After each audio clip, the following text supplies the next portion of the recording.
ရှန်ဟာအိမ်ကိုပြန်ရောက်တိုင်းအချင်းတစ်ခုအတိုင်းလိုက်နာပါတယ်ပထမဆုံးမိဖို့ကြောင့်ကိုတွားပြီးမှောက်ထားတဲ့ခွက်တစ်လုံးကိုလန့်လိုက်တယ်ပြီးရင်တပတ်တစ်ပြတ်ထွန်ထားတဲ့ဗီဒီယိုတကားကိုညှင်းသားစွာပိတ်လိုက်ပါတယ်ဒါတွေဟာတစုံတစ်ယောက်ကျူးကျော်ဝင်ရောက်ခဲ့ဘူးလားဆိုတာစစ်ဆေးတဲ့အမှတ်အသားတွေဖြစ်ပါတယ်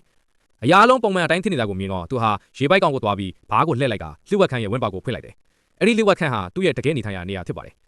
အထဲရောက်တော့ခန္ဓာကိုယ်မှာချက်ထားတဲ့တနက်ကိုချွတ်လိုက်တယ်ပြီးရင်နေရန်ဘောလပန်းချီကားစီရှောက်သွားပြီးအနောက်လာလျှို့ဝှက်ခလုတ်ကိုနှိပ်လိုက်တယ်ဒေါ်လာတန်းတေလာကျော်တန်ဖိုးရှိတဲ့စိန်တွေအပြည့်နဲ့မိကန်တက်ထဲပေါ်တော်လာပါတယ်ဒါပေမဲ့ရှန်တော့ဒါတပတ်စာလွတ်ခါလောက်ပဲဖြစ်တယ်ဘာကြောင့်လဲဆိုတော့သူဟာကမ္ဘာထိပ်တန်းလူသက်သမားတွေကတရားဖြစ်လို့ပါ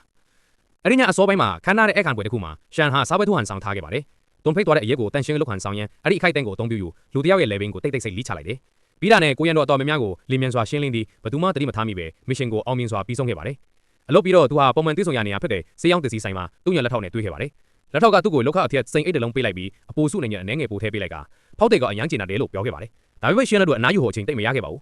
မကြခင်မှာပဲနောက်ထပ်မစ်ရှင်တစ်ခုအတွက်ဆိုင်ကိုပြန်လာခဲ့ရပါတယ်ဒီတစ်ခါပြစ်မှတ်ကအန်ရယ်ရှိတဲ့ရာဇဝင်ဂုံးနိုင်ခေါင်းဆောင်တူဖြစ်ပါတယ်သူဟာထောင်ထဲမှာရှိနေရမှာဖြစ်ပေမဲ့မနေ့တနေ့ကမှနက်နဲ့လူဝက်စမ်းချေစွာလွတ်လာခဲ့တာဖြစ်ပါတယ်လက်ထောက်ကရှန်ကိုရေးကြီးတဲ့တင်အချက်လက်တွေပေးလိုက်တယ်ပြစ်မှတ်ကနောက်နေ့စာဘက်စာတန်းတွေလက်မှတ်ထိုးဖို့တယူမှရှိနေလိမ့်မယ်တဲ့ဒါဟာတိုက်ခိုက်ဖို့အတွက်အကောင်းဆုံးအခွင့်အရေးပဲဖြစ်ပါတယ်နောက်နေ့မှာရှန်ဟာသူ့ရဲ့လေးများကိုတယူမှချိန်ပြီးပစ်ဖို့အသင့်ပြင်လိုက်ပါတယ်ဒါပေမဲ့သူပစ်လိုက်တဲ့အချိန်မှာပဲကြီးစံတလုံးကကားကောင်မိုးကိုထိမှန်သွားကြောင်းမြားကပြစ်မှတ်ကိုလွဲသွားပြီးရာဇဝင်ဂုံးနိုင်ခေါင်းဆောင်ရဲ့ညီကိုထံကိုသွားမှန်ခဲ့ပါတယ်